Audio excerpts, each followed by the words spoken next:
Hello friends, कैसे हो आप सब। आज हम आपको इस वीडियो के माध्यम से बेलपत्री के पेड़ के नीचे पार्थिव शिवलिंग का निर्माण कैसे करें, पार्थिव शिवलिंग की पूजा विधि सब हम आपको आज बताने वाले हैं इस वीडियो के माध्यम से। बेलपत्री के वृक्ष के नीचे शंकर का शिवलिंग बनाकर पूजा करने का क्या फल मिलता है। तो बेलपत्री के वृक्ष के नीचे जब हम पार्थिव शिवलिंग का निर्माण करते हैं, पूजन करते हैं, बेलपत्री के पेड़ के नीचे की जो मिट्टी रहती है, जब हम शिवलिंग मिट्टी से शिवलिंग का निर्माण करते हैं, जब हम शिवलिंग बनाते हैं और बेलपत्री के पेड़ के नीचे ही जब हम पूजन करते हैं, तो बेलपत्री के वृक्ष में जितनी पत्तियां होती हैं, ध्यान से सुनना, जितनी पत्तियां होती हैं उतने ही शिवलिंग के पूजन का फल हमको प्राप्त हो जाता है। सहस्त्र नाम शिवलिंग। आइए हम आपको पार्थिव शिवलिंग की पूजा विधि बताते हैं और क्या क्या पूजा में सामग्री, बेसिक जो सामग्री होती है, क्या क्या चीजें लगेंगी वो हम आपको बताएंगे।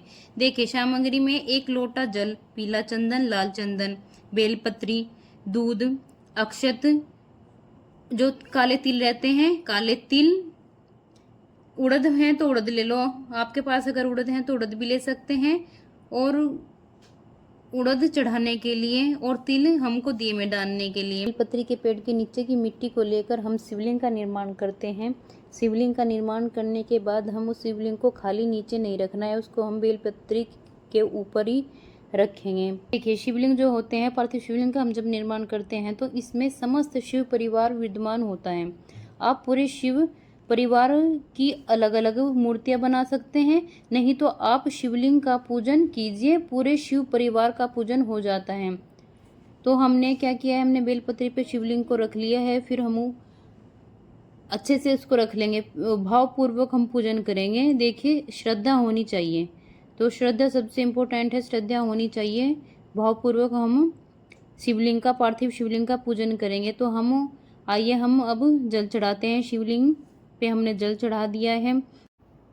देखिए, उपाय तो बहुत हैं, प्रदीप मिश्रा जी ने ये भी उपाय बहुत, पार्थिव शिवलिंग का धन प्राप्ति के लिए, कर्जा मुक्ति के लिए थोड़ा अलग उपाय है, तो आपको भावपूर्वक से ये विश्वास करके ये उपाय करने हैं। तो अब हम क्या करेंगे, पार्थिव शिवलिंग के को पहले जल समर्पित किया है, अब हम दूध समर्पित करेंगे, दूध से अभिषेक करेंगे। मैंने क्या किया था, जो पंचामृत था, मैंने पंचामृत ही सब मिक्स कर लिया था एक ही पात्र में।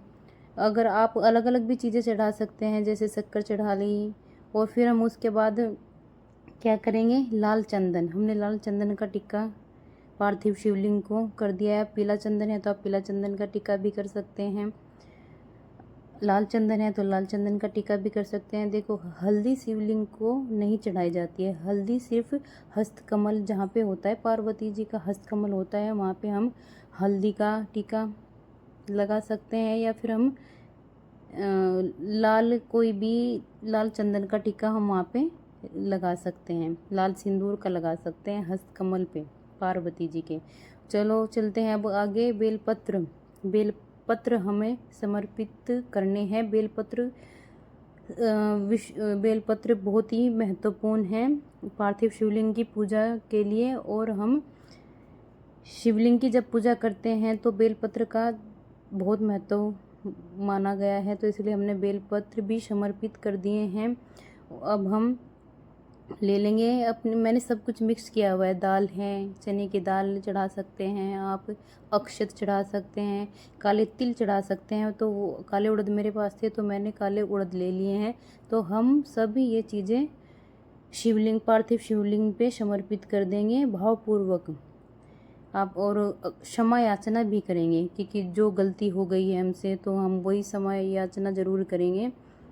जलाधारी को स्पर्श करके क्षमा याचना जरूर करनी चाहिए, शिवलिंग को स्पर्श करके क्षमा याचना जरूर करनी चाहिए कि हमारी पूजा में जो भी कुछ गलती हुई है हमें माफ़ करना भगवान।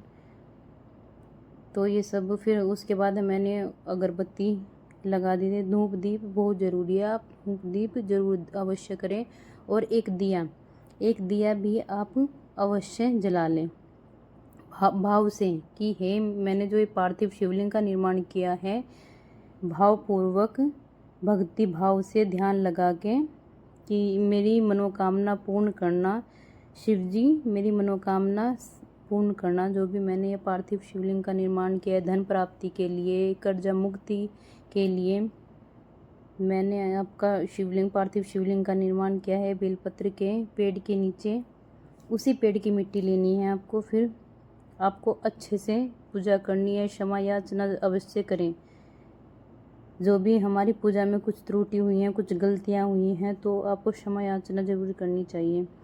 तो चलिए वीडियो को एंड करते हुए हमको बाद में क्या करना है, पार्थिव शिवलिंग का जो मेन काम होता है विसर्जन, विसर्जन बहुत अति आवश्यक है। विसर्जन आप जरूर करें। उसी बेलपत्र के पेड़ के नीचे जो हमने पार्थिव शिवलिंग का निर्माण किया है, तो उसी को हम विसर्जन भावपूर्वक कर देंगे। वहीं को मिट्टी को समाहित कर लेंगे।